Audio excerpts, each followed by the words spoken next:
Hello दोस्तों, कैसे हो आप लोग। आई होप कि सब लोग बहुत अच्छे होंगे। सबकी पढ़ाई बहुत अच्छे से चल रही होगी। मैं प्रदीप झा आप सभी लोगों का एक बार फिर से आपके अपने यूट्यूब चैनल आर्यभट्ट पाठशाला पर स्वागत करता हूं।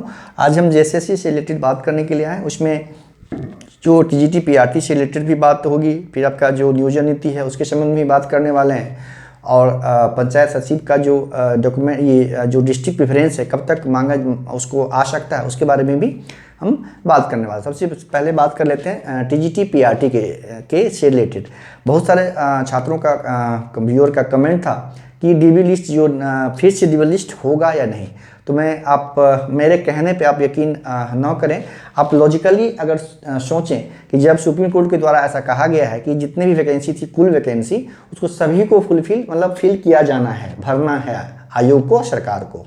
तो जो सीटें अभी आपको पता है कि सीटें खाली है, क्योंकि पीआरटी में अच्छी खासी सीटें खाली है, लगभग 80% के आसपास सीटें पीआरटी में खाली हैं। और अभी जो डीबी करवाया गया है सभी सब्जेक्ट का, उसमें भी जो प्रेजेंस हैं आप देख रहे हैं कितना कम है। तो यहाँ से भी सीटें जो बचेगी, प्लस पीआरटी की सीटें जो एड ऑन होके जो वैकेंसी, जो वैकेंट पोस्ट होगी, उस पर न्यू डीबी लिस्ट तो कराया ही जाएगा ना। हाँ, कुछ सब्जेक्ट में हो सकता है कि नहीं हो, लेकिन मैक्सिमम सब्जेक्ट में आप समझिए कि कम से कम 18-19 सब्जेक्ट में सीटें जरूर वैकेंट हैं। तो परेशान होने की ज़रूरत नहीं है। जो ही अभी डीबी लिस्ट जो अभी है, जो पुराने लोगों को जो मौका दिया गया है वो खत्म होगा, उसके 1-2 दिन में ही ये अब क्लियर हो जाएगा कि जो प्रोविजन मेरिट लिस्ट के आधार पर बनाया जा रहा है। मैंने पिछले वीडियो में बताया था आपको कि सरकार विचार कर रही है कि डिस्ट्रिक्ट प्रेफरेंस जो टीजीटी पीआरटी से रिलेटेड जो 2016 की वैकेंसी है, उसमें डिस्ट्रिक्ट प्रेफरेंस के आधार पे अगर डिस्ट्रिक्ट प्रेफरेंस मांग लिया जाएगा तो उससे ये पता चल पाएगा कितने लोग ज्वाइन करने वाले हैं। तो वहाँ से भी जो ऐसे बहुत सारे लोग होंगे जो वहाँ से ज्वाइन नहीं करेंगे,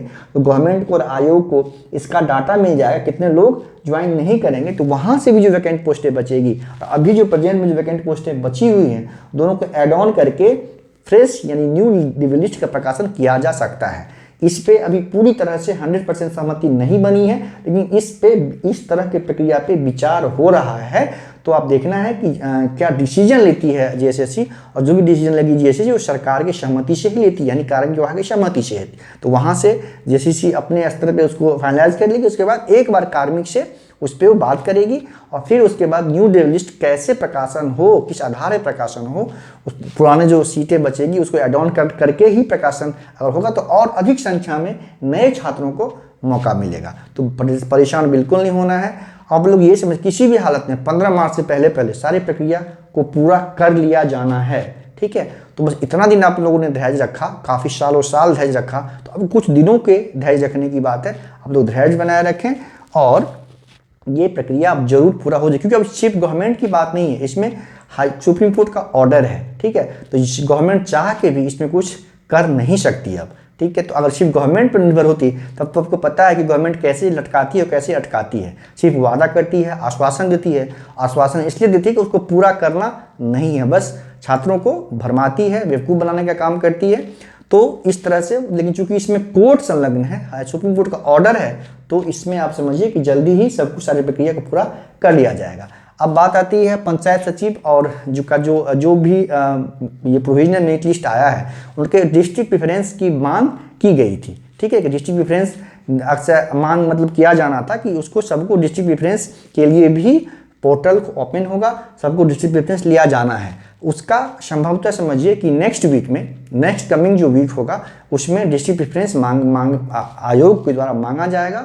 और फिर उसके बाद कितने लोग प्रेफरेंस देते हैं, कितना सीटें वैकेंट रहती है, उसके बाद एक ओरिजिनल मेरिट लिस्ट का प्रकाशन होगा, जिसमें जो डिस्ट्रिक्ट वाइज प्रेफरेंस, जो डिस्ट्रिक्ट वाइज पोस्ट है उसको भी समायोजन होगा, और जो स्टेट वाइज मेरिट लिस्ट जिसका बनाया जाना है उसको एक साथ करके फिर एक ओरिजिनल फाइनल मेरिट लिस्ट का प्रकाशन किया जाएगा। तो वैसे छात्र जो टाइपिंग में क्वालिफाइड हैं, कंप्यूटर टेस्ट में क्वालिफाइड हैं, और जिनका अभी उसमें नाम नहीं है, तो अभी और बहुत सारी पोस्टें हैं जिसका मेरिट लिस्ट का प्रकाशन नहीं किया गया है। और पंचायत सचिव का जो पोस्ट है, और एलडीसी डिस्ट्रिक्ट वाला जो पोस्ट है, उसमें भी सीटें बची हुई है और बचेगी। तो उसको भी एड ऑन करके फिर से जो है आपका एक फाइनल मेरिट लिस्ट बनाया जाएगा।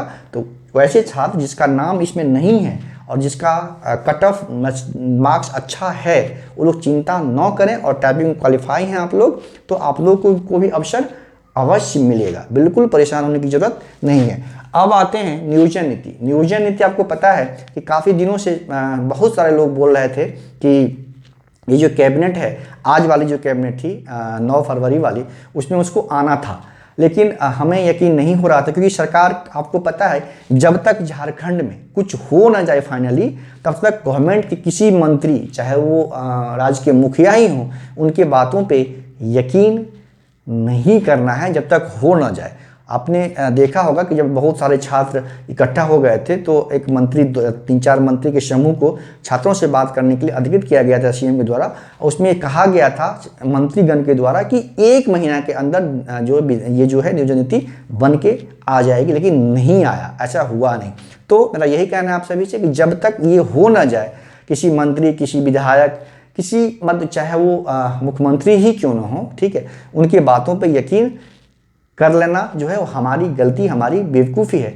आप ये मैं ऐसे ही नहीं कह रहा हूँ। आप देखिए कि अब तक मुख्यमंत्री ने जो भी चीज़ें बोला है, उन्होंने क्या कुछ वैसा किया भी है? आप खुद आपको आंसर मिल जाएगा कि आज ये मंत्री ने कुछ बोला, आप लोग थोड़ा यकीन कर लेते हैं और खुश हो जाते हैं। कि उससे पहले उनकी बातों के प्रामाणिकता को भी तो देखना पड़ेगा ना, कि पहले अगर कुछ उन्होंने बोला है उस पर कहाँ तक खरे उतरे हैं, तब उसी के आधार पर उन पर यकीन किया जा सकता है ना। तो आप कोई भी मंत्री हो तो आप देखिए बोल देते हैं, शायद ही मुझे ऐसा लगता है कि कभी हुआ हो कि बोलने के बाद जिस समय के अंतर्गत वो बोलते हैं, उस समय के अंतर्गत वो काम कर दिया हो, ठीक है। तो यकीन नहीं करना है, जब तक हो ना जाए तब तक इस पर यकीन नहीं करें। लेकिन हाँ, ये तय है कि नियोजन नीति जो है जल्दी ही आने वाली है, आ जाएगी, लेकिन उसका डेट मैं क्या आपको हेमंत सोरेन भी नहीं बता सकते एग्जैक्टली डेट। अगर वो बताएंगे तो वो भी फेल हो जाएगा। लेकिन अब ज़्यादा विलंब नहीं लगेगा, क्योंकि जो विरोध प्रदर्शन है वो बहुत बड़े स्तर पे, छात्रों में बहुत असंतोष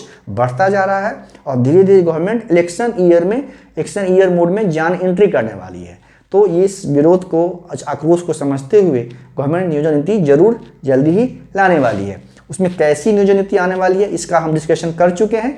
उसमें कुछ बदलाव होगा नहीं होगा, क्योंकि 60% जो रिजर्वेशन है वो तो है ही है। 40% जो अनरिजर्व्ड का जो सीट होता है, उसमें जो 10-12 का कंडीशन जो ही हटाया जाएगा, तो उससे क्या होगा कि बाहर के जो स्टेट हैं, जो भी सभी लोग का फॉर्म फिलअप करने का अवसर उसमें मिल सकता है। तो उस पर गवर्नमेंट क्या करेगी, उस आधार पे क्या करेगी, उसमें कुछ स्थानीयता या कुछ डोमिसाइल का कंडीशन ऐड करके उसको सिर्फ झारखंड के मूल निवासी के लिए ही फॉर्म फिलअप करने का अवसर देगी, या 40% में और बाहर के लोग भी को भी फॉर्म फिलअप करने का अवसर मिलेगा। ये इस पर थोड़ा सा ये पेंच फंसा हुआ है। इसका जिस दिन निदान हो जाएगा उस दिन के बाद बहुत जल्दी नियोजन नीति आ जाएगी। तो आप लोग परेशान ना हो, लेकिन इतनी सारी प्रक्रियाएं हैं, इतना सारा एग्जामिनेशन रद्द हुआ है, तो छात्र सिर्फ मेरे कहने से परेशान ना हो। जिस पे बीतता है उसी को एहसास होता है। एग्जाम दे के एग्जाम रद्द हो जाना, क्या रिजल्ट, मतलब एग्जाम दे दो बार जेईई का एग्जाम जो स्टूडेंट 2 बार दे चुके हैं, ठीक है, अब उनको फिर से एग्जाम देना है, तो उनकी क्या मन स्थिति होगी, इसका हम आकलन अंदाज़ा जो है सहज ही लगा सकते हैं। तो सभी लोगों के साथ मेरी सहानुभूति है, लेकिन आप लोग पेशेंस रखें और तैयारी करते रहें, निराश नहीं होना है। जो भी वैकेंसी आई है उसको नए तरीके से फिर से उसका नोटिफिकेशन आएगा, और एक बार जब ये नोटिफिकेशन आ जाएगा फिर एग्जाम जो है, एग्जाम की प्रक्रिया की शुरुआत भी जल्दी हो जाएगी। समझिए कि जुलाई के आसपास से जितनी वैकेंसी रद्द हुई है या जो भी नोटिफिकेशन रद्द हुआ है, उसका जुलाई के आसपास से एग्जाम लेने की प्रक्रिया की शुरुआत अवश्य हो जाएगी। 3-4 महीने के अंदर ही नियोजन नीति आके फॉर्म नोटिफिकेशन आएगा, उसके बाद फॉर्म फिलअप करवा के एग्जाम, अब ये मान सकते हैं कि जुलाई 2023 से एग्जाम प्रारंभ हो जाएगा, और जैसे जैसे नोटिफिकेशन आएगा उसी हिसाब से वो सीक्वेंस में उस एग्जाम को दिया जाएगा। और सरकार की और आयोग की ये कोशिश होगी कि उसके बाद अगले 7 से 8 महीने में सारी प्रक्रिया को फिनिश कर लें, ताकि इलेक्शन ईयर में जाने से पहले जो असंतुष्ट छात्र हैं उनको कुछ मना सकें, कुछ खुश कर सकें, ताकि उनको इलेक्शन में प्रॉब्लम ना हो फिर से जाने में। तो आपको पता है कि गवर्नमेंट सारी जो भी काम करती है सरकार इलेक्शन को ध्यान में रख के ही करती है। तो इलेक्शन ईयर जो है जल्दी ही आने वाले 24 में आपको पता है कि लोकसभा का इलेक्शन है और 25 में विधानसभा का इलेक्शन है। तो दोनों चुनाव के आने के पश्चात जो डे होगा उससे पहले गवर्नमेंट जरूर जितने भी असंतुष्ट या नाराज वर्ग हैं उसको खुश करने की कोशिश